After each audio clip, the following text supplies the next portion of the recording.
नमस्कार मित्रों, आज के इस वीडियो में हम अध्ययन कर रहे हैं आदिकाल का साहित्य। आदिकाल में 6 प्रकार का साहित्य मिलता है।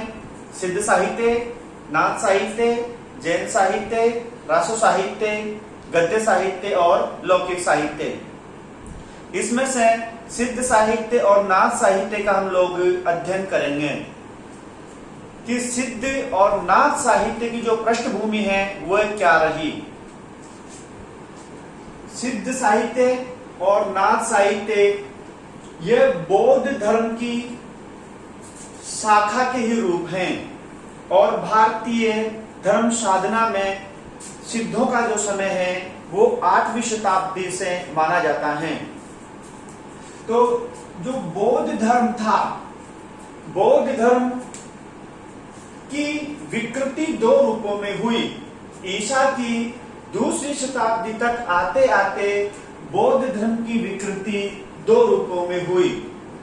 पहले बौद्ध धर्म में त्याग, तपस्या, संयम, सहिष्णुता आदि का बोलबाला था, लेकिन बौद्ध धर्म का प्रचार प्रसार भारत के बाद तिब्बत, नेपाल में हुआ और बौद्ध धर्म शैव मत से प्रभावित हुआ और इसके परिणाम स्वरूप बौद्ध धर्म 2 भागों में बंट गया, हीनयान शाखा और महायान शाखा। हीनयान शाखा में सिद्धांत पक्ष की प्रधानता थी। हीनयान शाखा सिद्धांत पक्ष पर बल देते थे और महायान शाखा व्यवहारिक पक्ष पर बल देती थी।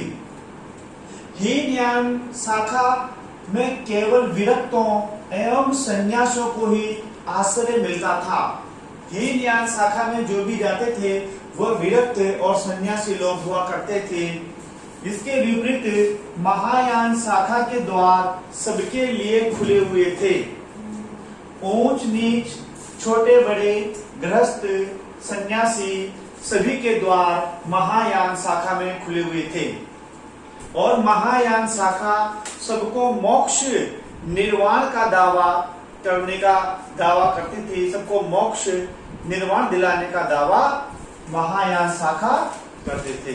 तो धीरे धीरे इस महायान शाखा की त्याग तपस्या का स्थान भोग विलास ने ले लिया और ये महायान ही आगे चलकर मंत्रयान बन गया और फिर इस मंत्रयान के भी 2 भाग हो गए, वज्रयान और सहजयान।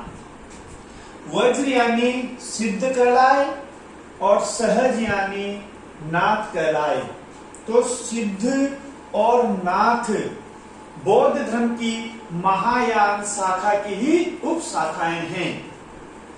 सिद्धों का जो समय है वो 8वीं शताब्दी के आसपास माना जाता है और सिद्धों की जो संख्या है वह 84 है और सिद्धों में जो प्रमुख सिद्ध है वह है सरप्पा या सरहपाद को माना जाता है। और ये जो सहजयान है, इस सहजयान शाखा के प्रवर्तक या सिद्ध मार्ग के प्रवर्तक भी सरहपाद ही हैं। और सिद्धों का जो प्रधान रस है वह शांत और श्रृंगार रस है। सिद्धों ने अपनी जो काव्य रचना की वह शांत रस और श्रृंगार रस में की है। इन दोनों में से भी प्रधान रस है शांत रस। जो प्रमुख सिद्ध कवि है वह है सरहपाद या सरहपाद और जो सिद्ध कवि थे ये साधनात्मक रहस्यवाद पर बल देते थे। सिद्धों की जो भाषा है वह संध्या या संध्या भाषा कहलाती है, यानी कि अपभ्रंश मिश्रित हिंदी के संधि काल की भाषा को संध्या या संध्या भाषा के नाम से जाना जाता है। सिद्धों ने पाखंड, आडंबर, शास्त्रीय रूढ़ियों का खंडन किया और सहज जीवन पर बल दिया। जो सिद्ध कवि लोग थे वो पाखंडों का, आडंबरों का, शास्त्रीय रूढ़ियों का खंडन किया करते थे और सहज जीवन पर बल दिया करते थे, ऐसी इनकी धारणाएं थी।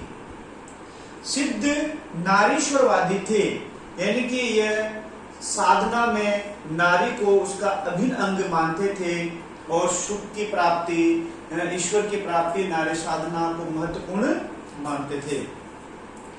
सिद्धों ने निर्गुण संत कवियों को काफी प्रभावित किया। भक्ति काल की जो निर्गुण की जो संत काव्यधारा है, उन संत काव्यधारा कवियों पर सिद्धों का काव्य प्रभाव परिलक्षित होता है। सिद्धों ने शून्यवाद की प्रतिष्ठा और अंतर्मुखी साधना पर भी बल दिया। सिद्ध शून्यवाद की प्रतिष्ठा करते थे और आंतरिक साधना भी ये किया करते थे, इसका इसमें प्रभाव था। और निवृत्ति मूलक मार्ग के स्थान पर इन्होंने प्रवृत्ति मूलक मार्ग को स्थान अपनाने पर बल दिया। यानी कि यह सन्यासी जीवन के अपेक्षा ग्रस्त जीवन पर बल देते थे और यह साधना में ग्रस्त जीवन को साथ लेकर चले। सिद्धों का जो काव्य रूप है वह दो रूपों में मिलता है, एक दोहा कोश के रूप में और दूसरा चर्या पद के रूप में। यानी कि सिद्धों का जो साहित्य है वह दो रूपों में मिलता है, दोहा कोश के रूप में और दूसरा चर्या पद के रूप में।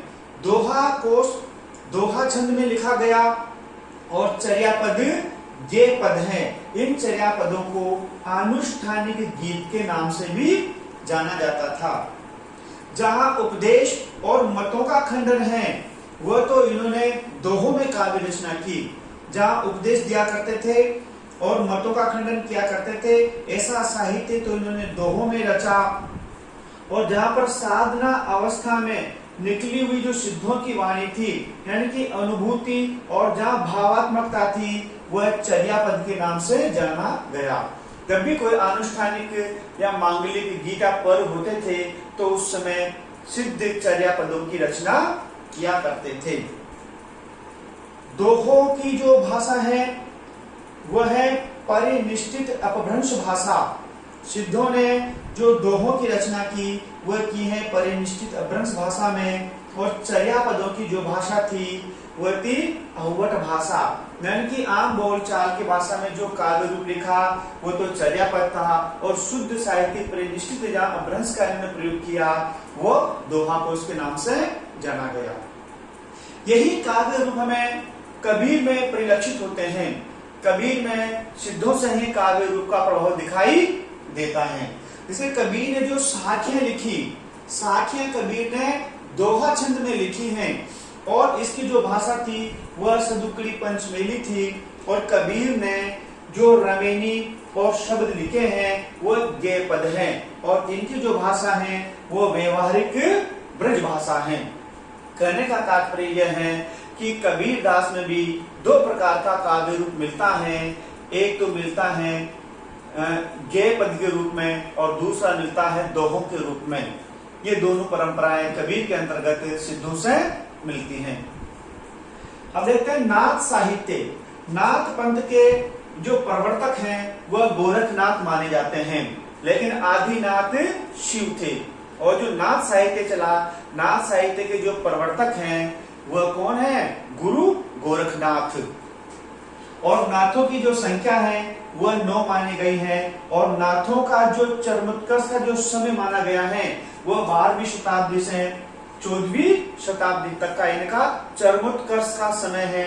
वैसे गोरखनाथ का जो समय है वह 845 ईस्वी निर्धारित माना गया है। राहुल सांकृत्यायन ने नाथों को सिद्धों की परंपरा का ही विकसित रूप माना। महत्वपूर्ण प्रश्न है कि राहुल सांकृत्यायन नाथों को सिद्धों की परंपरा का ही विकसित रूप मानते थे, और नाथों ने ही जो डॉक्टर रामकुमार वर्मा ने नाथ परंपरा से ही भक्तिकालीन संत मत का उदय माना कि भारतीय जो संत काव्य धारा है उसका जो विकास क्रम है वो कहां से आया? नाथों से आया, ऐसा मानते हैं डॉक्टर रामकुमार वर्मा। नाथों ने पंचमकार को त्यागा, जबकि सिद्ध पंचमकार को अपनाते थे, और नाथों ने पंचमकार का त्याग किया। पंचमकार मध्य, मास, मत्स्य, मुद्रा और मैथुन। जो नाथ थे वह ब्रह्मचर्या, शारीरिक और मानसिक शुचिता, वाक संयम, इंद्रिय निग्रह, नारी त्याग, गुरु महिमा, आचरण की शुद्धता पर बल देते थे, और वर्णाश्रम व्यवस्था पर तीखा प्रहार किया। सिद्धों ने हठ योग साधना पर बल दिया। इन्होंने सिद्धों की विपरीत प्रवृत्ति मूलक मार्ग के स्थान पर निवृत्ति मूलक मार्ग को अपनाने पर बल दिया। और जो नाथों की जो भाषा है वह सदुकड़ी नागर अपभ्रंश के निकट अवध भाषा नाथों की मानी गई है। और हिंदी में जो 6 चक्रों वाला जो योग मार्ग है वह गुरु गोरखनाथ ने चलाया। तो कहने का अर्थ यह है कि सिद्धों ने जिन बातों को अपनाया, नाथों ने उन बातों को त्यागा।